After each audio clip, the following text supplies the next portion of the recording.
want you to kill every golfer on the course. Check me if I'm wrong, Sandy, but if I kill all the golfers, they're gonna lock me up and throw away the key. Golfers! You're Greek, not golfers. The little brown furry rodents. We can do that. Aye. We don't even have to have a reason. Do it, man. All right, let's do the same thing, but with gophers. Ash! Send us news of our victory. Welcome, brother. Welcome. Good evening. Namaste. Just so everyone's clear, that guy over there is my brother. There we go. So that's my brother, and I am tonight styling with my Captain America mug, brother. Cheers. Cheers. You got your Wawa coffee there? Yes, I do. No plug. No plug. Definitely. Hey, what number show is this? This is number today's season 2, episode 1. Season 2, episode 1. So we don't know so we still don't know what number show. Okay, all right. Well, because we've had a solid run, and we're starting this with June. Our first June show is and going we should to start be our new seasons every time this time, right? Because of the day it is, right? Because of the day it is. Yep. This week is the start of our new show for each year. So, ladies and gentlemen, I am James Baldini. This is my brother, John Baldini. I am Jim the teacher. He is John Wick the lawyer. All right. Why do you give our names and then we have pseudonyms? Now they know who we are. Of course they know who we are, brother. It's not like we hide who we are. We're not the Democrats. We don't hide. We don't hide behind a keyboard. We don't hide up behind a fake name. We are what we are. That's all that we are. So we're Popeyes. Hey. I am what I am. Yep. I am what I am. So tonight's show is a sterling example of greatness, as usual. We are going to have my updates. I'm going to start with that. Number 2 is going to be the racist white supremacist Washington Post White-splains to the only black member of the Supreme Court. And number 3 will be a report from me on China, because we have a couple anniversaries this week that I want to hit on that we're going to talk about. One in the updates and one in China. And then we're going to finish out with Yan Mi Park as the moral case for free markets from my brother. So, ladies and gentlemen, let's dive in with some of the updates. First off, good news. We have on the list here, we have Trump teases a White House run. I want my effing Trump back. I want my effing Trump back. Yes, we got to get that. We got to get that into our opening somehow. But the importance of this is, you read this article and you can see that it's very clear that he was still working with people like Zuckerberg while they were working behind the scenes to screw him with this election. He had meals with him in 2019 and 2020, and this guy's sitting down with President Trump, and all the while he's plotting in a real attempt at altering the election through nefarious means. That's exactly what happened. So Trump says no more. He says, I will not, when I win in 2024, next time I'm president, you will not be having any dinners with me. It'll only be business. Business. Yeah, and John, let's guess what that business is going to be. Stripping Section 230. Yep. And busting up that hump Trump. Antitrust. Hump trust. Busting up the trust. I'm sure that'll be first thing on the agenda. The next thing is Robert Spalding does an editorial about the Washington, D.C. He points out some key things, John. And one of the things, of course, is, Washington, D.C. wants to become its own state, and they're making the play for it. Probably not going to happen. Even if it does, it's going to be challenged in the Supreme Court because it is actually a constitutional chunk of American history. It says it in the Constitution, so they can't just legislated away. It has to be something that's altered in the Constitution, but we'll see what happens. But in the meantime, Robert Spalding also makes a very excellent case about how China is actually in control of the city of Washington, D.C. In other words, they spend a lot of money and a lot of time buying their way into power within the city, and also the many of the congressional candidates or congressional people that are holding office, because of the amount of money that the CCP is throwing into these nonprofits that are built up inside Washington, D.C. And just to give you an idea of what it is, they point out that there are two major nonprofits that are doing it. That I can't remember what they are, but they have a really good Planned Parenthood. Well, it's not so much Planned Parenthood. It's actually the Brookings Institute was one of them. Yeah. And the American Center for Progress was the other. That's what it is. So those are two big, huge donors of CCP dollars. So he points that out and says, this is just one aspect. This is just two of many that are accepting a lot of dollars. By the way, John, please note what side of the aisle they're on. Because that's a key factor in that too. I also want to say, John, remember this? Remember this one? So I got that going. I love that. Which the only reason why that's in there is because of our opening that we had at the beginning of our show, and it had Carl on there. Can't kill gophers. The furry little beasts. So I wanted to include that just because I ran across it the other day. I was like, wow, this is pretty awesome.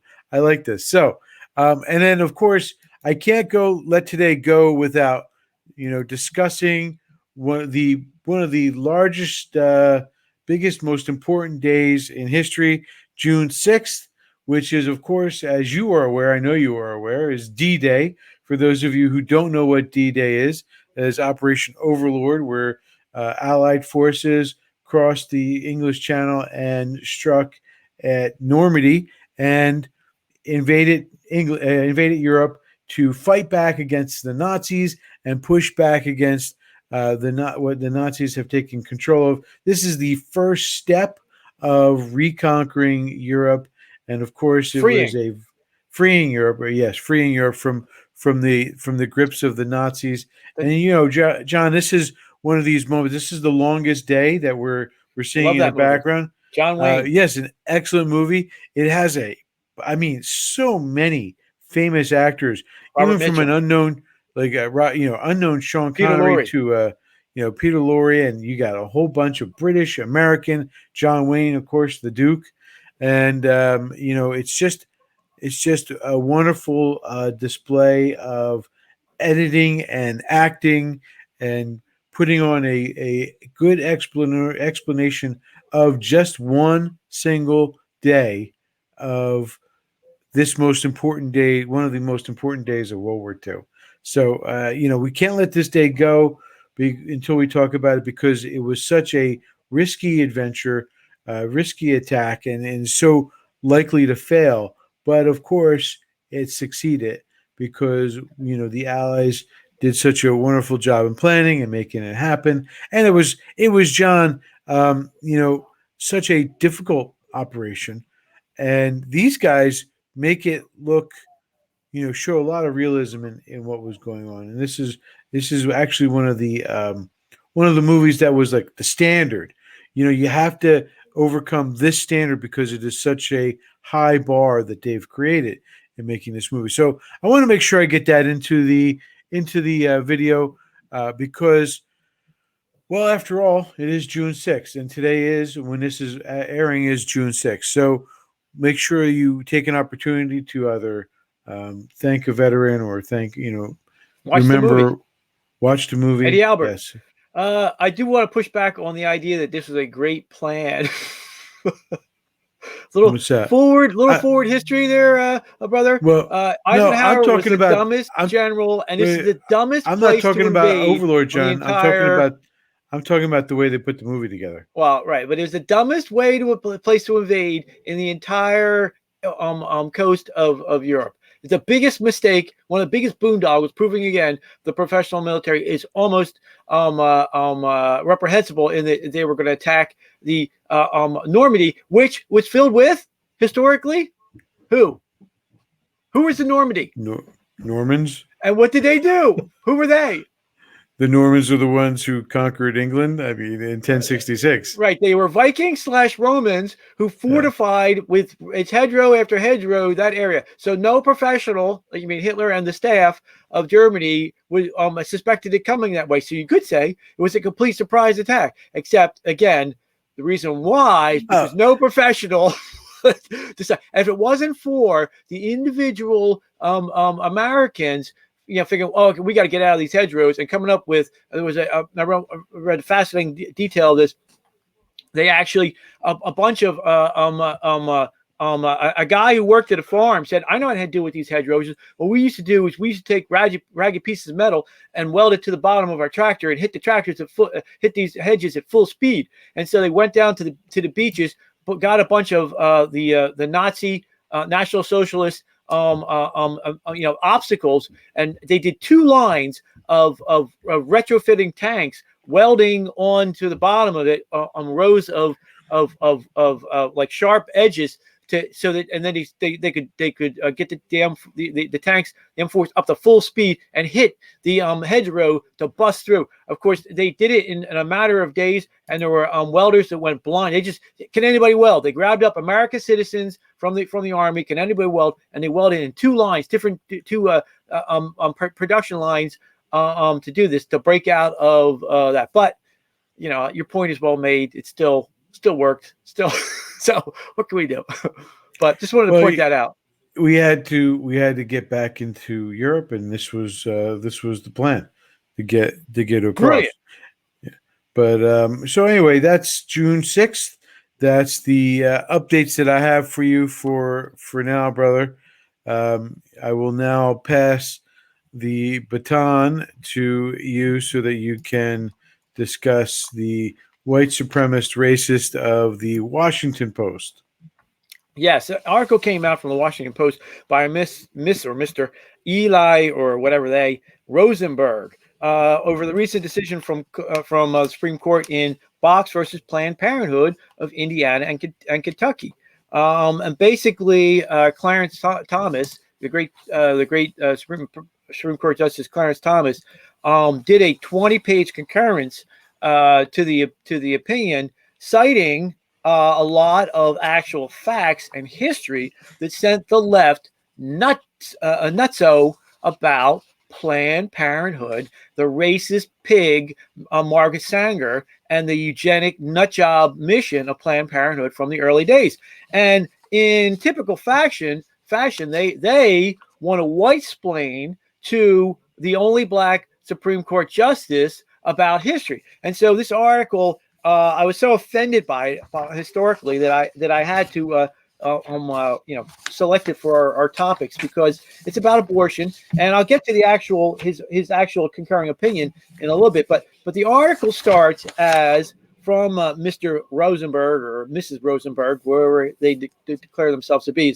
Clarence Thomas tried to link abortion to eugenics. 7 historians told the Post he's wrong. Now, when you look at these historians, these so-called fake historians, some of their statements that the Washington Post article lists are this. But historians say that Thomas's 20-page opinion distorts history in the series of ideology. Because of ideology, the Washington Post spoke to 7 scholars of the eugenic movement. All of them said that Thomas' use of history was deeply flawed. You have to say it like that because, of course, of who you're talking about. Hysterical little little girls, 17-year-old girls, 13 to 17-year-old girls. Thomas is guilty of gross misuse of historical facts, and especially in the U.S. context. Philip Levine, a history professor at the University of Texas, oh my God, at Austin, of course, wrote in an email. Thomas C. Leonard, an economist and historian at Princeton University, and the author of a book about the eugenic movement, said it was an amateur historical mistake to project early 21st century right-wing views onto the early 20th century. Oh, really? Okay. forget that it means that in constitutional law perspective, okay, they made up the right to privacy completely whole cloth out of nothing. Okay, but whatever. Paul A. Lombardo, a professor of law at Georgia State University, who was written extensively about the eugenic movement, said that he thought Thomas's opinion was, quote, historically incoherent, and on and on and on. Okay, that's what these idiots are saying. Oh, wait, I didn't get Yale. Daniel Kavas, a professor emeritus at Yale University with his expertise in history of medicine, said it was ignorant and prejudiced when it comes to birth control and wholly inappropriate when it comes to abortion vis-a-vis eugenics. Okay, Adam Cohen, a lawyer and journalist, who wrote a book about a famous eugenic case the Supreme Court ruled on in the 1920s that was cited by Thomas some dozen times in the opinion, offered a similar rebuke of Thomas's argument. It's just not historical. John, I gotta say. you mean was that Yale the college that was founded, the university founded on the slave trade? Don't you love it when they white-splain to a black man? The slave owners white-splain to a black man. Don't you just love it? It's so typical, John. Now Lombardo says, I've been studying this stuff for 40 years, and I've never been able to find a leader of the eugenic movement that came out and said that they supported abortion. Now, other than Margaret Sanger herself, right? I think he needs to continue his 40 research. years. 40 years isn't enough. And another 40 years then looking at it. It helps right? though if you open John. It helps if you actually open up the book. Yeah. And if you actually do the research, not just say you're doing it, but stare at your navel. Yeah, here's where the link came basically from. what they're trying to go after. Charles Davenport, a biologist and the most famous eugenic of the early 1900s, was against birth control, as was Theodore Roosevelt, another prominent proponent of eugenics, fearing that birth control would only be used by wealthy women and thus have the opposite effect of promoting the genetic proliferation of people that many eugenics supported. Now, what they're trying to do is this nonsense. I saw this pop up a little while ago, and I knew it was coming because we've been way ahead of the curve on this. Anybody with any sense in the left movement is now trying to, as fast as possible, dump that nut job Margaret Sanger, right? And so that's why you saw the New York headquarters get rid of her name and stuff. But these fools had started this way back when, trying to whitewash the Margaret Sanger history. We were on this 20 years ago. It's one of our single issues. Right. And in it, remember when we pulled out the letter from her explaining the Negro Project? Remember, because it used to be on the internet. You could get a copy of the actual letter. Right? She needed to get black ministers on her side to help support her case, right? Right. And remember when we got her autobiography bragging about lecturing to the KKK, the Democrat KKK? Well, I'll get to that and remind me to bring that up. But basically, back then we saw a divide. What they're trying to do is trying to parse out the truth of the matter. Some people, so there was, quote, positive eugenics and negative eugenics. Positive eugenics is like birth control, where the people have control, the women have control over their bodies, and negative eugenics, meaning like Margaret Sanger proposed, to get all the Italians, the Jews, the blacks, the mentally insane, and the criminals, and to, quote, put them up on, quote, farms upstate, as she testified to in front of one state hearing. Farms upstate also translates to her good buddy, who also had another version of that. Farms upstate, also called Auschwitz and Buchenwald and places like that. So there's positive eugenics and negative eugenics. This is the nonsense that they talk. Much like KKK, the reason why she didn't find a good spot in the KKK, even though she spoke to them 17 times and admitted it in her autobiography, bragged about it, was because the KKK, although made up a lot of Democrats, all Democrats at that time, had two really strains of it. They had the one strain, like you would call it the Malcolm X strain, that just wanted to be separatist, right? Malcolm X just wanted to be separate, was totally against interrace marriage and stuff like that. Just like back to the KKK back in that day, and then the other KK that wanted to hang and kill all the blacks, right? So just like then, there was the positive KKK and the negative of KKK, right? So now this is the lie of the left. Okay. So her version of birth control, she was a rich socialist who abandoned her family, and her version of yes, they are technically correct that a lot of the eugenic nut jobs were worried that birth control would interfere with the numbers of the white Anglo-Saxons and the racist purity societies that they wanted to create. But they also looked at it just like good old Margaret Sanger did, as a mechanism for women to control themselves and to live a better life. Now it's a difference without what's it called? It's a distinction without an actual difference, because at the bottom line is this racist nut jobbery idea that the lower races, the Italians, the Jews, and the Slavs, and the blacks were breeding too much, and the outbreeding the superior Anglo-Saxon / German races that these nut jobs came from. It's the same idea. It doesn't matter where you're saying whether abortion or the eugenic nut jobs. Now, so some of it. Now, I think that the dear sweet Thomas, and he's too nice of a man. Really, he's a very happy-go-lucky warrior and too nice of a man. He could have been much more vicious on these people, and he should have been laying out their nonsense. But he's a very judicious type of person, because he has been on the Supreme Court for all these years. And in the concurring opinion of Box versus Parenthood, he makes some points. I'm just going to get to it so you know what it was about.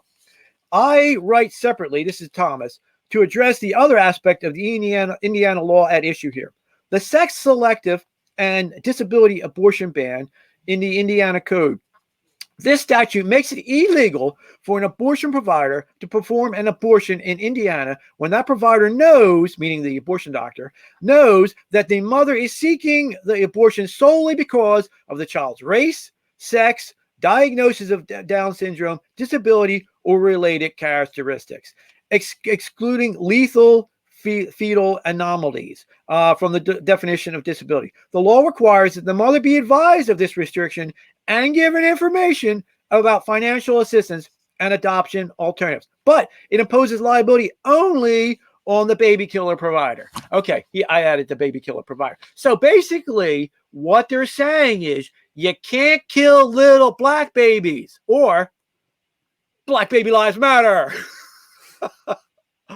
and poor little mentally handicapped babies' lives matter. And poor little Jewish babies' lives matter. And girl babies matter. What could possibly, what maniac could possibly have a problem with that? I'll tell you who. The eugenic nut jobs in the beginning of the 1900s and the eugenic nut jobs today at the Washington Post and in the abortion rights. Now, here are the facts. These are the facts. In 1942, the American Abortion Birth Control League changed its name to Planned Parenthood. So she founded, Margaret Sanger founded this league, and they changed its name to Planned Parenthood in 1942. And guess why, brother?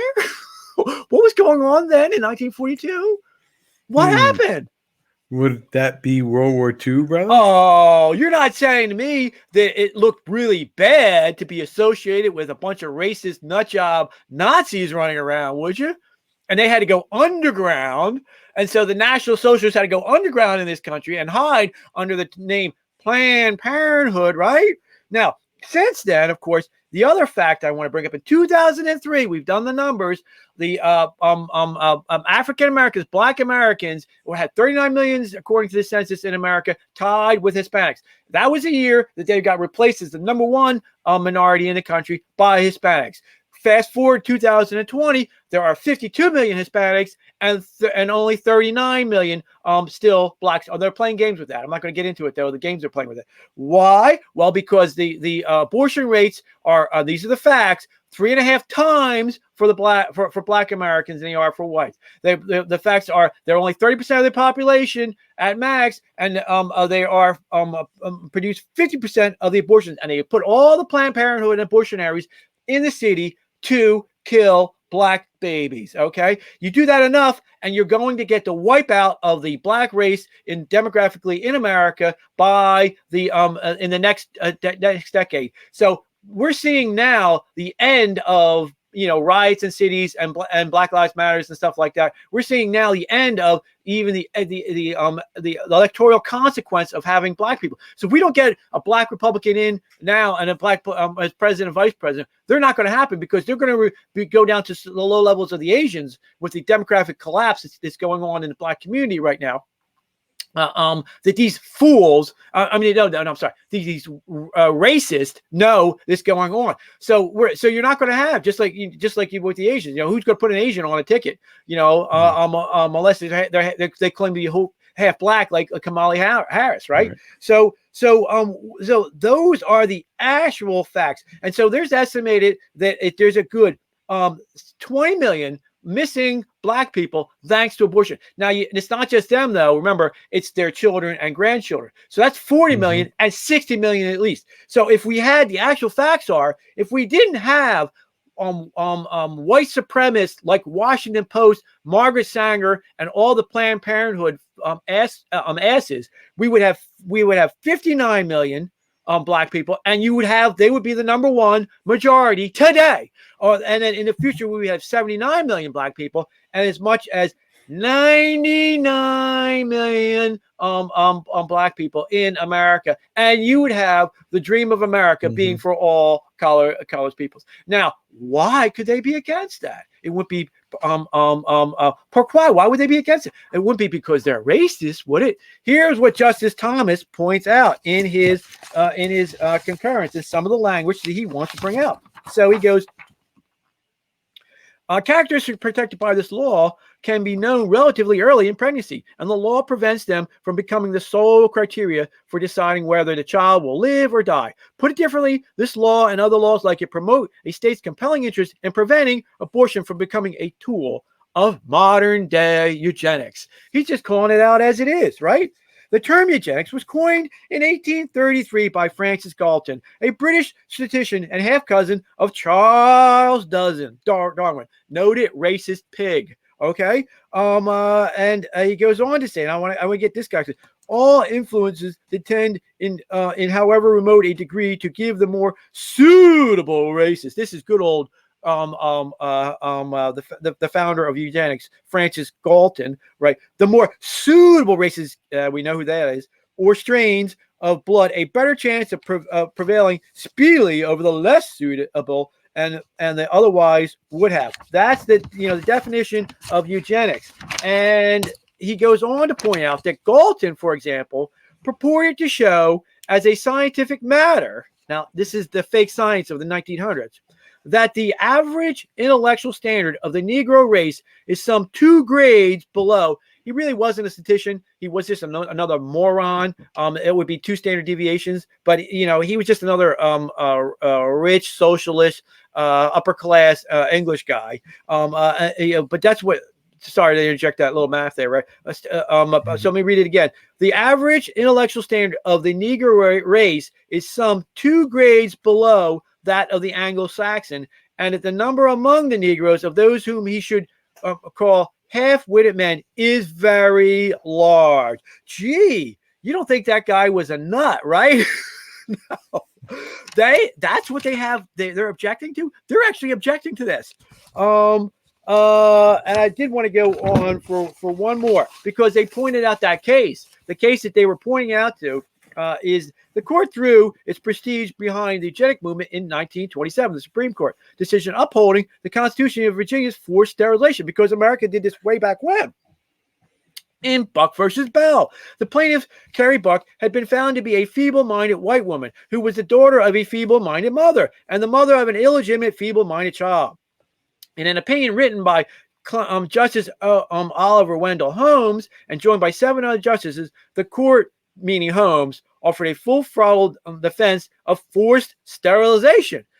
We have seen more than once that the public welfare may be called upon the best citizens for their lives. It would be strange if it could not call upon those who already sap the strength of the state for these lesser sacrifices, often not felt to be such by those concerned in order to prevent our being swamped with incompetence.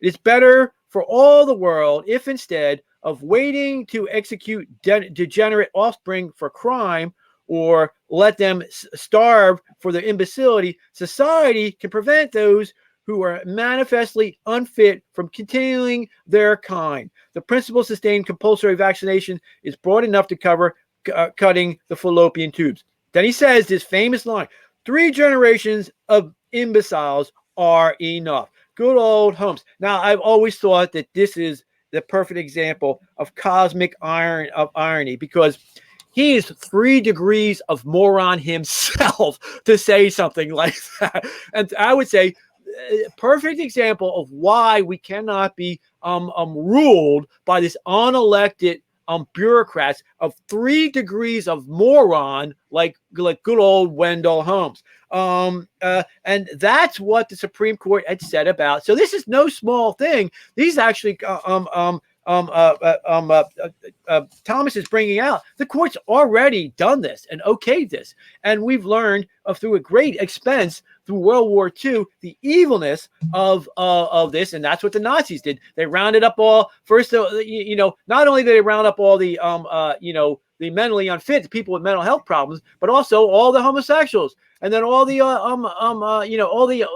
the Jews and all the political state enemies. Right? There's no end to this. Now it's the complete opposite of the Christian creed, which says that each one of us has the face of is a child of God and is God creation. It's the exact opposite of the creed that America was founded upon, and that we're all equal. And we're all equal all entitled to equal rights. So I just had to point out that this is the way that they're going to be going. They're going to try and rehabilitate this racist moron Margaret Sanger by doing this positive eugenic versus negative eugenic nonsense. The basic fact is that these fake historians, their only problem with Thomas citing them is they can't say that anything he said was wrong, because everything he said it was right, just not enoughly right. They're just mad that he's bringing it out. And this is the future. We really got to make the moral case, right? This Eli Rosenberg, whoever this girl / guy / whatever they are, is literally white-splaining to a black guy. And I would say I spent 4 years reading the god-awful Supreme Court decisions to get my law degree. And Thomas is the only one with a historic, he was the only one you would say, well, you can't say, I mean, everybody says Scalia. I found Scalia not very disingenuous. But Thomas is the one who applied both a methodological methodology to his writing and a history, and he was the best of all the Supreme Courts. He's a perfect example of what can happen to anybody. He is literally one of the finest writers and jurists that America will ever produce. To be white-splained by to these fools is an insult. But of course, he's a good Christian man, and he understands what's it all about. So I just want to end on that long tirade because it's one of 20 our minutes things, on that one. to point out that Black baby lives matter. Yo, Thomas. Thank you, brother. Very, very thorough examination on the issue. Thank you. Wow. Back from our days. Doesn't it take us back to the days when we were on our radio, right, brother? Yeah. Yeah, no, I mean, it takes us back to the to us, giving a very thorough report on stuff. So now I'm going to move on to China, and we're going to talk about the political turmoil between the spring and summer of 1989, John. That's how it is addressed in China by the China elites. We know it as the Tiananmen Square massacre. So this massacre that happened June 4th, morning, very early morning, so late night, June 3rd into the morning and day of June 4th of 1989, is known as the Tiananmen Square massacre. So we're going to get, by the end of this, we're going to see really Tiananmen Square is the kickoff, is really the death of freedom in China. It's the complete death of freedom, and it creates the government that they have today, which is really a totalitarian state in every way, and including in the model of how they keep people under their thumb with the massive amounts of computer video surveillance and computer surveillance and AI surveillance on the individual members of the community of China. The government of China has become so all-encompassing and consuming in regards to this, because they do not want a repeat of 1989, because they almost lost it in 1989. John, we don't, James, just as a quick aside, do you think Google and Apple and Facebook had any help in that? In 1989, no, but you mean today? Yes, today they're in getting partners. that system, getting that partner. Wouldn't it be interesting if, say, for example, Congress passed some kind of law that said that survivors of Chinese communist horrors could sue companies in America? Wow. It'd be even nicer. It'd be even nicer if they passed a law that said any company that provides assistance to the totalitarian state monitoring, and you could give a list of from making the cameras to letting them use your servers to any. If your company is a provider to any of that in front to China, then you no longer can keep your American business license, or you no longer get access to American, American grants or business with the American government.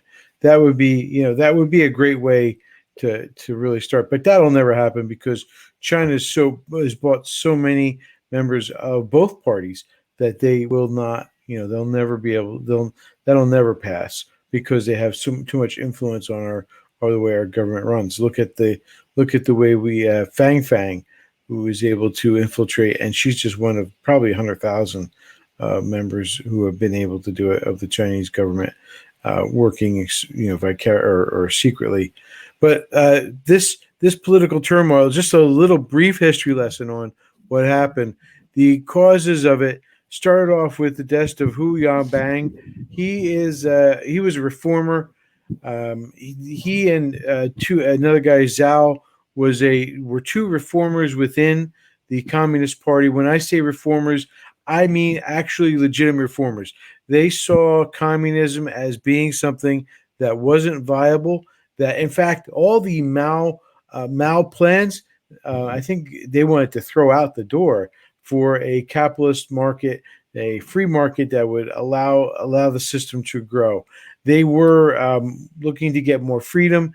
These were acolytes of Deng Xiaoping, who eventually turned on them and threw them under the bus so that he could maintain power. But this guy dies, he dies suspiciously, and that's part of the problem. He dies suspiciously for a lot of. He died in the hospital. Supposedly, he had a stroke, but this is China. This is the same type of government we faced with the Soviet Union, and that's another key point. Keep that in mind. Soviet Union is still going on, but John, this guy and Zhao were fighters of corruption. Major big problem inside of China. I'm sure you're not surprised about that. So there was a number of political reforms, inflation, nepotism, corruption that was rampant throughout China, and who was one of the people who was seen as a symbol to fight that. His death made many people, the younger people especially, very upset, because they were emotionally traumatized by it, because they saw him as such a champion for them and a champion for the future of China. And so when about 100,000 of them at one point make their way to the Heroes Square, the Monument to Heroes, which is in Tiananmen Square, they make it down there. There's a lot of conflict with the police. There's a lot of conflict with different groups. It turns into this rather large gathering. And for 7 weeks, John, the students and workers are gathering not only in Tiananmen Square, and this is a lot of things that a lot of people don't even realize, but around the entire country, there were these gatherings in support of whose death they were having a celebration of his life, and they were really pushing for more reforms. They were saying, listen, in memory of him, we would like to meet with the top people of the communist government and change and start some reforms. Let's get some reforms in place for our country. So, John, you can see where that would head, right? You can see where reforms to deal with the corruption, to deal with the market, to open up the market, to have more influence on the government, more influence on their government. These students want and these workers want it. By doing that, it would be, they want more democratic government, John. This would completely destroy what they have. By the way, John, does what's going on in this part of the world seem familiar to any other part of the world about the same time to you? Do you think about, because this is 1989, John, what was going on in Europe? What was that? Call friend. What was going on in Europe? What was going on in the Soviet Union? What was going in Poland? Collapse of the wall. The collapse and pushing for democracy, pushing for more democracy, pushing for more independence. This is where the Warsaw Pact collapses. This is where this is the time period. These 5 years, these few years. This is where the Berlin Wall falls. This is where the Soviet Union gives up and no longer becomes the Soviet Union. It breaks up. This is the third. They call it the third wave of democracy throughout the world. This third wave of democracy hits China, and so John, China could have crumbled into a democracy. It could have crumbled just like the Soviet Union had, and it could have crumbled just like the other communist countries in Europe could have. But it didn't, John. Any guess as to why? Any take a random guess. I bet you figure it out. I know why. Because the Republican Party. Because no, not just the Republican Party. It's the elites of it's the Uniparty, John. The Uniparty. The people who said, "Oh, we just have to help them become more open markets. We have to help them with their economies." Because you see Clinton do this, you see the Bushies do this. This is this model the model of we're going to financially invest into China and that'll change them. Well, that was a big fat bust. I mean, that was a giant big fat bust. But back to the history. So this is a third wave of democracy that swept through the world, around the entire world, and China was saved because of countries, or I should say the Uniparty and other Uniparties around the world, such as in Western Europe as well. The Chamber of Commerce, morons. Right. So the outcome of all this, John, of course, is, what ends up happening in Tiananmen Square, up to 10,000, some estimates are dead, are killed or wounded. And these people, these are all these people, many of them are locked up, and some of them are still locked up, and some of them are still held as political prisoners. So maybe there were, with all these people, all these death and destruction and taken away, it changed the face of China, John. It changed it from what it was leading the 70s into the 80s, because that was the reform period. That was where they said all the crazy stuff that Mao wanted to do was bad. This is when the government started to give the land back to the people and letting them take ownership of the land, letting them take their profits and reinvesting them into the business so that they could expand their businesses and thus make more money for the government as well as for themselves. This was what was going on. They got rid of price controls. This was a more democratizing period, and then it got cut off in 1989. And it leads us to what we have today in China, the authoritarian monstrosity that is trying to take over the world, that wholeheartedly believes that every kernel of dirt on the planet Earth and underneath, and every human being living on the surface and beneath the surface of the earth is Chinese property, including, John, the moon, the Mars, and all the skies are all Chinese property. That's what these authoritarians think, and that's what their goal is, to take it all over. And who do we have to thank for that? We had to thank for all the uniparty establishment bureaucrats who, the Fauciists type of morons who are going to listen to China and think China is great, the ones who suck up the appeasers, just like we had with Neville Chamberlain against the Nazis. We now have the appeasers who are appeasing China and trying to give China anything they want. Don't believe that Biden is standing up to him, John. It's all part of the package. It's all part of the package of ownership that comes when you buy the American politician, the American Uniparty. When you buy it, you get it all in a package. They talk tough rhetoric, and then they turn around and they turn our military into something that can't defend us. And then they put us into a position where it's only a matter of time. The places our allies start getting wiped out, getting attacked, and we can't defend them. Think of Israel with the Middle East, who is being supported by the Chinese, as we discussed last week. And think of Taiwan and the Philippines, and now Australia, and Japan, which are, and South Korea, which is under deep threat from the Chinese. And where is America in all this? There, where we are not going to stand up to them, because it's all part of the package when you buy your uniparty member.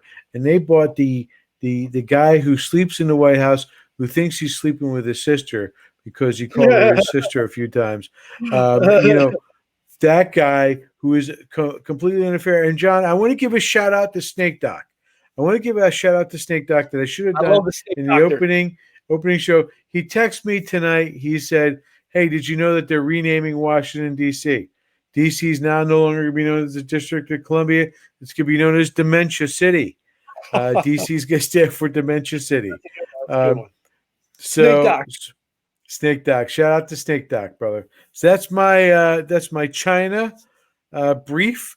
And I'm disgusted by my brief, but unfortunately it's sad but true. I'm disgusted that it's so damn true. So we move now on to Young Me Pack, the moral case for free markets. Yes, this is true free markets, brother, or the corporate free markets that they think they have now. True free markets. This is I'm showing you a picture of Yeon-mi Park. She's a North Korean. She managed to escape North Korea. It's a book about her story, and it's excellent. It's an amazing story, but it touched on something that I wanted to bring about, because it touches on what you just talked about. Part of the problem is we never make the moral case for free markets. We let these holier than thou creeps like Bernie and AOC Coyote Ugly, that rich Spanish Haldego, preen and pretend to be so morally perfect when they're nothing but a bunch of creeps. Just this week, Cortez there went down to Puerto Rico to see her grandmother, and noted that the place is destroyed. Trump didn't help his grandmother at all. And then I think it was Candace Owen pointed out that, hey jerk, you make six figures and drive a Tesla. Why don't you help your own damn grandmother? Exactly. And yet we have these creeps like Bernie bad mouthing America. What's so great about America?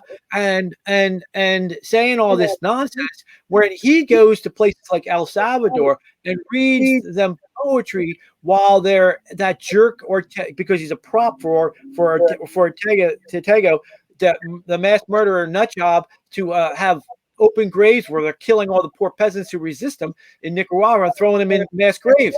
How come that bum isn't held accountable? Because he's got blood on his hands covering up for the mass murders, just like the fake New York Times has done continually about communism, and to this day. So it makes the point, though. What is the moral argument for free markets? Well, it is actually a religious thing. We believe that we are God's children. as that, we are different from angels. As you, if you listen to your Bishop Sheen, Bishop Sheen would tell you that has told you in his videos that the angels are different from human beings. God made the angels, but He didn't give them creativity. He gave that to human beings. And one tradition is that Lucifer and the other angels rebelled at that, and that's what created the rift in the heavens. And so that when you create, you are literally entering into communion with God. And that's whether you're having children or raising children or writing a book or doing anything that's creative. That's the nature of humanity, is to be creative. It's a religious a thing. Now, what could be more religious or this? Say you are you know where some wool is over here, and you know where there's some dye is over here, and you have a pattern for a babushka that little old ladies can put over their head and protect them from the cold and keep them nice and warm, and you can gather those things. You do all this willpower, you assert this willpower, and do this creative act and create this product. Or you're Gordon Ramsay making a culinary delight for somebody. You are entering into this creative world, and I love Gordon Ramsay because they calls it service. They are making a service to other people. Only in communist countries can you dictate, oh, this is what you all need, this widget here, and you can only get one widget. But in our world, in the free markets, where you do you can, because God's put a dream in your heart to do whatever, to cook or whatever. If you have the faith and the courage to follow that dream, you can create something. You can also get a little a vig for yourself in that. But more importantly, people don't do it just for the money. They do it because they have a dream, and they enter into this communion with the Holy Father about creation that makes us unique among all of the beings in the universe. And so anyway, it came in the contrast in Miss Parks' Miss Parks' biography here, because she points out that the other side of what you said in 1989, when it collapsed, the Soviet Union was supporting North Korea. She was a young girl in North Korea then. And it was illegal to have any so all they did was starve. All they did was starve all the time, and they had nothing. Poop was a commodity. So they didn't have trash. When she came to America, she didn't understand this concept of trash. They had a lot of words that they didn't have for over here, like freedom, that were deliberately executed, left out of their language. But they didn't have a concept of trash either, because there was no trash. They would send the kids out looking for poop to put together, like human poop and stuff like that, so that they could use, because they didn't have fertilizer. They didn't have the simple thing called fertilizer. They would have to use this poop. So they had no trash because they had nothing. They had no food. They had nothing. And so as a young girl, she relates this story that, so 1989 happens, it collapsed. So then the North Korean Kim family decided, okay, now you're on your own. But it's still a law, against the law to have markets and stuff like that. Well, her father created a black market, and he got into this black market to, like I said, how bad is it to say, oh, look, there's some wool over here, or there's some metal over here, I can put them together over here, and we can do something to help people, right? Well, he hid this stuff in the train for the Kims, because there's only one train that runs right across the country, and the cars are reserved for the Kim family. But he bribed a few of the guards, bribed a few of the guards, and he hid it there. And so he eventually gets caught, gets thrown into a concentration camp in North Korea. And remember, she's detailing the evils of this society. They don't have, like the lie that Bernie Sanders is, oh, we're all equal and black lives. No, that's the lie they tell everybody. And then they had 30 different castes, and you can never move up, but you always move down. You can never, you stayed in your caste.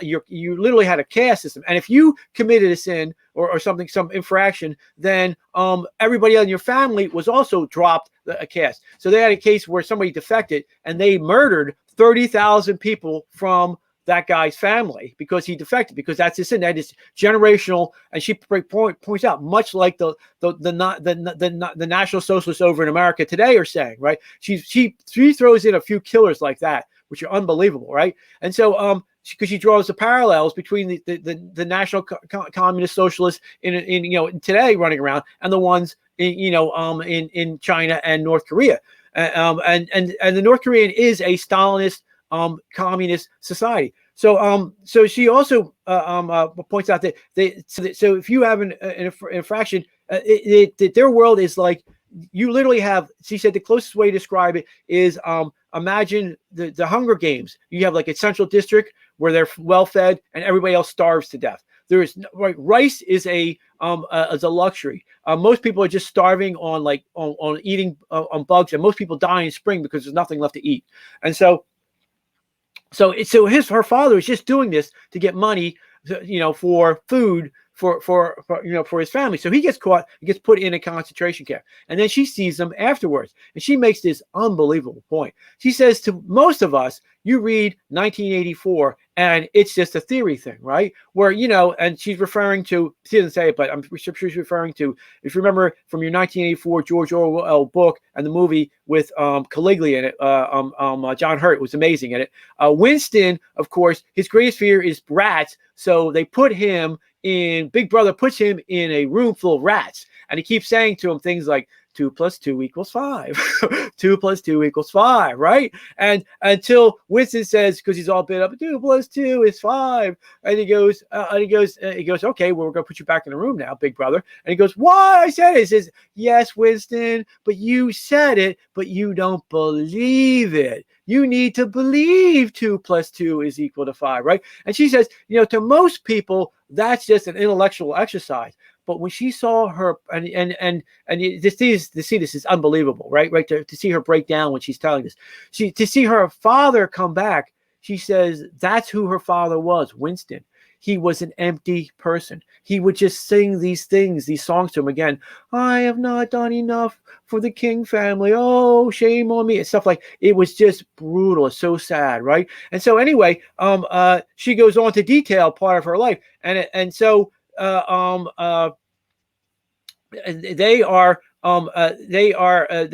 can see China because they can see the lights, and they don't know anything about the world. They don't know anything about the world in North Korea. They've taken these sickos have taken the gospel, the New Testament, and that's why North Korea is the most repressive state towards Christians, and they rewrote it with the son, with the Kim family in it as Jesus, right? And that's why they can never have any Bibles in North Korea, because then people would realize, wait a minute, the Bible was written 2,000 years ago. These idiots stole it. So anyway, they have no concept of the rest of the world, but they see China and they just see the lights. And she details staring across the border at the lights in China. And of course, as you know, there's that famous picture of North Korea being all dark and the rest of the world being all lights at night from the satellite picture, right? And so you can see this poor 13-year-old girl with her mother and her sister trying to get across the border. They get across the border, and literally it's rape after rape or rape. And she becomes a slave to a guy. At 13, she becomes a sex slave to this. And what they're doing is, this is the title to your story, because of the one-child party plan in China, they have a deficit of males. So what they do is they buy the North Koreans as slaves, right, and put them on farms or as sex slaves to marry to the bachelor males, right? And so she, because she becomes a slave and an actual slave, and then she makes a cut, not like a fake slave like they're pretending to be in America, like the blacks who were never slaves, right? Stuff like that is why you are not going to hear, and why I'm recommending that everybody go out and buy this book from Yeomi Park, because it's the truth, right? She's got a beef with these people because she was an actual slave, right? Worse, she had to sell her mom back and forth into slavery. But they brought this slave master, fell in love with her to the degree that it brought her father over. She could see her father die, at 14, before she had to resell her mother into slavery again. But anyway, it's a long story, but she makes the point about what could be wrong about this idea that, her father had, look, there's some wool over here. I can put that together with some dye over here and we can do something. What is so evil about that? Well, only to a bunch of nut jobs like A.O. Cortez, that conquistador wannabe, and that creep Bernie Sanders. I just want to leave you with this thought about her amazing, absolute amazing story, because she's detailing, looking across the border at that famous at this, and they were going to the lights, and she says, in a biography, it wasn't that we're free, it wasn't that we were brave. I'm not.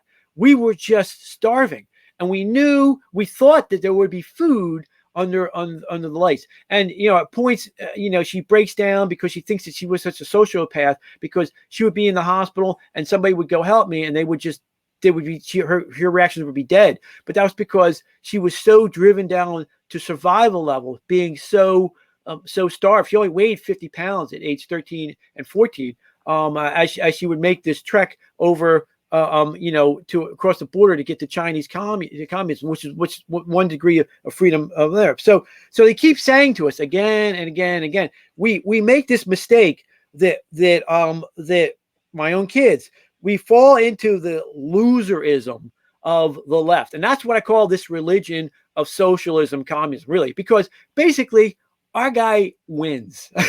That guy down there, he's just an ass. He's a loser. Call him Satan, call him the devil, Beelzebub. He's a loser.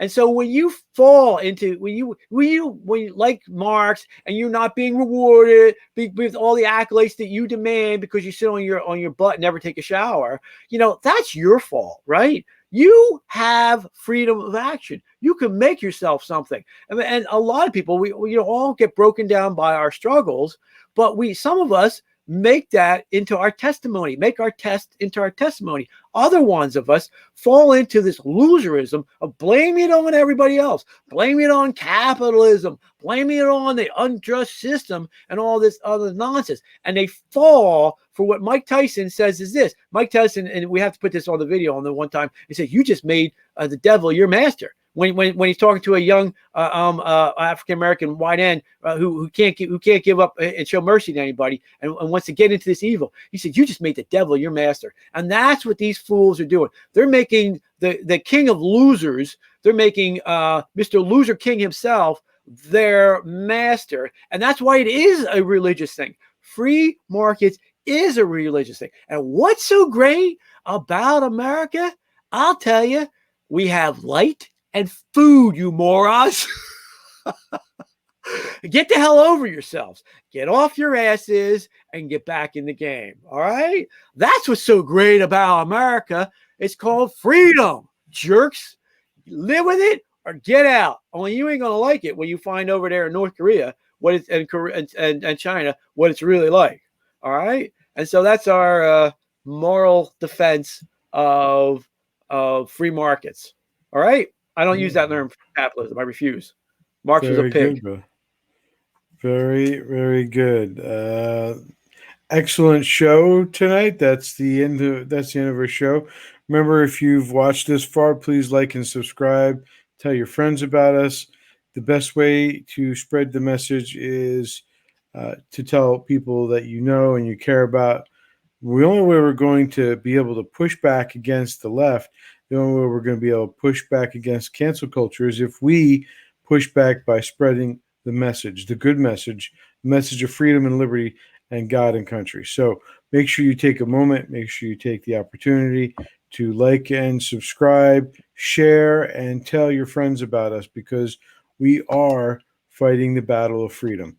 So, brother, this is where we say, it's all good. Because God loves you. Amen, brother.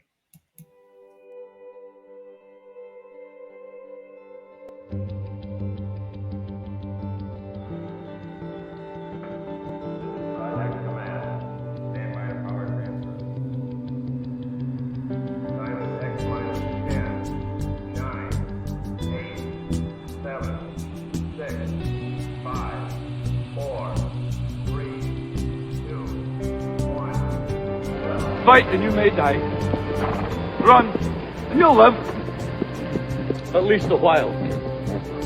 And dying in your bed many years from now would you be willing to trade all the days from this day to that for one chance, just one chance, to come back here and tell our enemies that they may take our lives, but they'll never take